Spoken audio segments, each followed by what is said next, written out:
Hello നമസ്കാരം, welcome back to make studio. രണ്ടാം ടെസ്റ്റിൽ അതിശക്തമായ നിലയിൽ ടീം ഇന്ത്യ.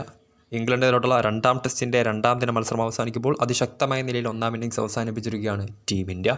587 റൺസാണ് ഒന്നാം ഇന്നിങ്സിൽ ഇന്ത്യ നേടിയിട്ടുള്ളത്. മറുപടി ബാറ്റിങ്ങിൽ ഒന്നാം ഇന്നിങ്സ് ബാറ്റിംഗ് ആരംഭിച്ച ഇംഗ്ലണ്ട് 77 റൺസ് എടുക്കുന്നതിനിടെ 3 വിക്കറ്റുകളാണ് നഷ്ടപ്പെടുത്തിയിട്ടുള്ളത്. ഇന്ത്യക്ക് വേണ്ടി ആദ്യ ഇന്നിങ്സിൽ മികച്ച പ്രകടനം പുറത്തുള്ള ക്യാപ്റ്റൻ ശുഭ്മാൻ ഗില്ലിൻ്റെ ഡബിൾ സെഞ്ചുറിയുടെ കരുത്തിലാണ് ടീമിൻ്റെ ഒരു കൂറ്റൻ സ്കോറിലേക്ക് എഡ്ജ്ബാസ്റ്റണിൽ ഇപ്പോൾ എത്തിയിട്ടുള്ളത്. 387 പന്തിൽ നിന്ന് 30 ഫോറും 3 സിക്സും ഉൾപ്പെടെ 269 റൺസാണ് ക്യാപ്റ്റൻ നേടിയത്. യശസ്വി ജയ്സ്വാൾ 87-ഉം രവീന്ദ്ര ജഡേജ 89 റൺസും നേടിയിട്ടുണ്ടായിരുന്നു. കരുൺ നായർ 31-ഉം വാഷിംഗ്ടൺ സുന്ദർ 42 റൺസും നേടിയിട്ടുണ്ട്. ഇംഗ്ലണ്ടിന് വേണ്ടി ഷോയബ് ബഷീർ 3-ഉം ക്രിസ് വോക്സ്, ജോഷ് ടഗ് എന്നിവർ 2 വിക്കറ്റൊന്നും നേടിയപ്പോൾ ക്യാപ്റ്റൻ ബെൻ സ്റ്റോക്സും ബ്രൈഡൻ കാഴ്സ് ഓരോ വിക്കറ്റ് വീതവും നേടിയിട്ടുണ്ട്. ഇംഗ്ലണ്ട് തങ്ങളുടെ ഒന്നാം ഇന്നിങ്സ് ബാറ്റിംഗ് പുനരാരംഭിച്ചിട്ടുണ്ട്. 77 റൺസ് എടുക്കുന്നതിനിടെ 3 വിക്കറ്റുകളാണ് ആദ്യർക്കിപ്പോൾ രണ്ടാം ദിനം അവസാനിച്ചപ്പോൾ നഷ്ടമായിട്ടുള്ളത്.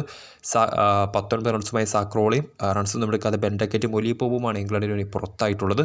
18 റൺസുമായി ജോ റൂട്ടും 30 റൺസുമായി ഹാരി ബ്രൂക്കുമാണ് നിലവിൽ ഇംഗ്ലണ്ടിന് വേണ്ടി ഇപ്പോൾ ബാറ്റിംഗ് തുടർന്നുകൊണ്ടിരിക്കുന്നത്. ഇന്ത്യക്ക് വേണ്ടി ആകാശ്ദീപ് 2-ഉം മുഹമ്മദ് സിറാജ് 1 വിക്കറ്റും നേടിയിട്ടുണ്ട്. സോ ആവേശകരമായ ഒരു മൂന്നാം ദിനത്തിലേക്കാണ് ഇന്ത്യ ഇംഗ്ലണ്ട് രണ്ടാം ടെസ്റ്റ് സ്റ്റാർട്ട് ചെയ്യാൻ പോകുന്നത്. 510 റൺസിന് നിലവിൽ ഇന്ത്യ ഇപ്പോൾ ആതിഥേയരായിട്ടുള്ള ഇംഗ്ലണ്ടിനേക്കാൾ മുന്നിലാണ്. സോ വീഡിയോ ഇഷ്ടപ്പെട്ടാൽ ലൈക്ക് ചെയ്യുക, ഷെയർ ചെയ്യുക. കൂടുതൽ വാർത്തകൾക്കായി ചാനൽ സബ്സ്ക്രൈബ് ചെയ്യുക.